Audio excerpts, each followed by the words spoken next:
Dave Chappelle is equivalent to our LeBron James. He's been a phenom forever.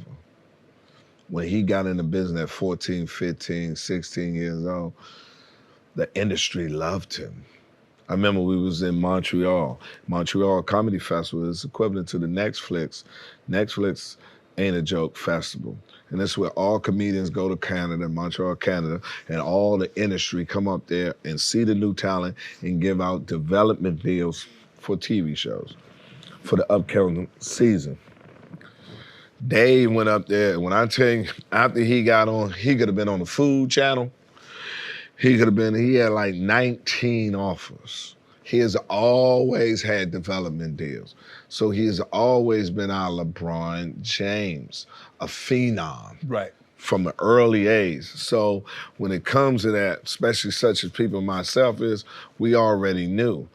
And he had the people who the decision makers feel that way about him too. And once you have them on your side and they acknowledge your talent, it's endless what you can do.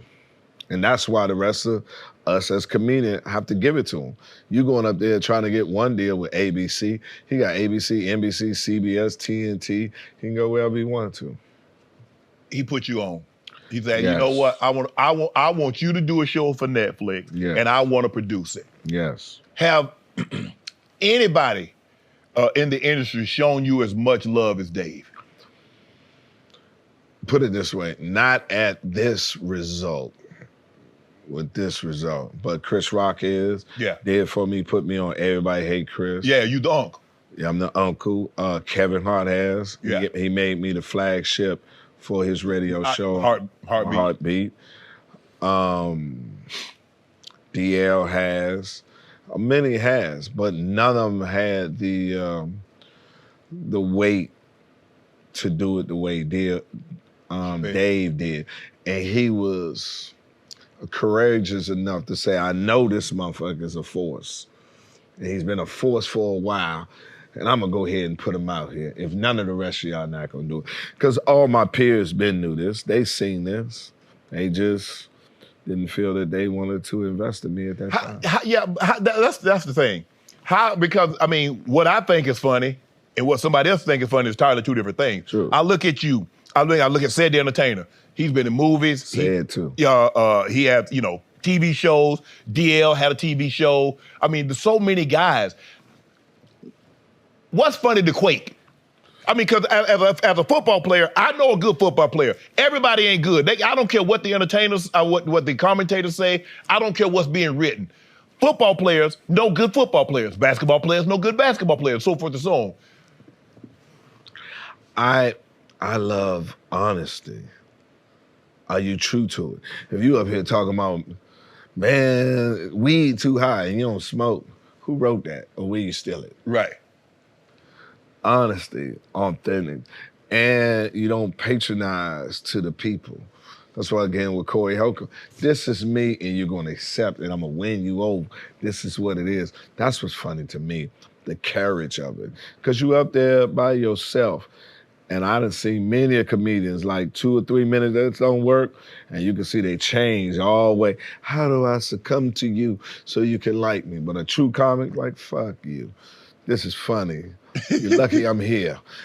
Right. You'll never get to see me again. Had you been in Chappelle's situation, he had the Comedy Central thing, he had the skit. I mean, it was universally, I mean, people running home because I gotta see the Chappelle show. He walked away from it. Because your mental health in this is the most important part. What I'm learning now that I'm in this transition, and I promise myself, I will not move if I can't take my happiness with me. Right. That's all he's saying. There is no price in return for my mental health of not being happy on it. And he saw them exploiting him and he couldn't live with himself. And if you constantly do it for the money, next thing you know, you're in a hotel with, go and put the strap on. Right. Who got it? You understand? So he has to bring it with him. And deep in his heart, and it's shown that he knew he could get that money back. And he did. and he kept his integrity with it. And he didn't, sell out under his terms on it because he felt that they was laughing at him instead of with him. Right. And now that I'm around Dave and know him closer now. All I know, I was want to invite to the party. When he be throwing them legendary parties. Oh, man, I got you, man. I call you, man. You be asleep because you got to get up early in the morning. Not as early as I was there. Quay, you be calling at 12, 1 o'clock. I don't know what the hell you want me to do. Hey. Yeah, but that's what time it start popping, man. I can't tell the motherfucker, let's do it 7:30. Yeah, just do. You know what I'm saying? I'll be like, let me look at you. You know what to do. Hit the subscribe button and become an official member of Club Shay Shay, where we do something before two something.